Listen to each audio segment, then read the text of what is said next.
let's transition just into talking about display for a moment here. I know that's kind of a new foray for Demandbase.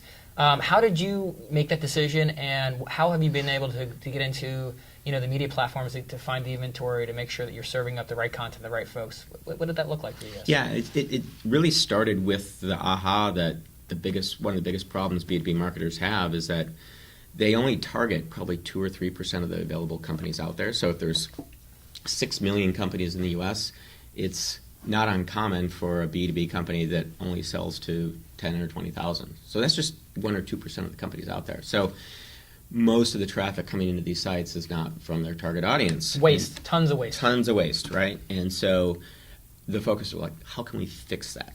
And so what we did is we took our proprietary data that we've built over the years where we can identify companies with a network IP address, and we started using available existing DSPs that have been built for mostly consumer internet technology, and that worked really well. We were generating some great results for customers, but it wasn't as good as it needed to be. We need to optimize spend around a company and a company's activity, the sales activity, and all the available kind of demand-side platforms were optimized around click-through rate. So we built our own. So it's from the ground up B2B demand-side platform that leverages our proprietary data.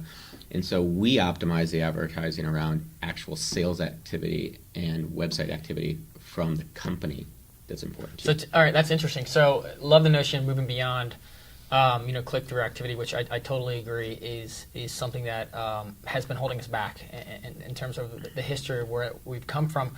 But how are you optimizing to sales activity? Because a lot of folks have barely even scratched the surface on attribution, let alone closing the loop. Because that's what you're alluding to when you're optimizing against a sale, right? Yeah. So how do you get there? Well, you've heard the stat around 60 or 70% of the sales activity happens on the website before even salespeople get engaged. Yep.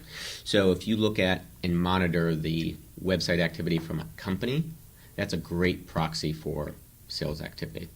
And so because we're connected into our customer's website, we can take those signals from an account and have that feedback into the display ad. So for example, if you gave me 200 companies you wanted to sell to, we start serving ads to people at those companies across the web, and we monitor the engagement from those companies. And based off of the website. Yeah, signals. Engagement. Right. Okay.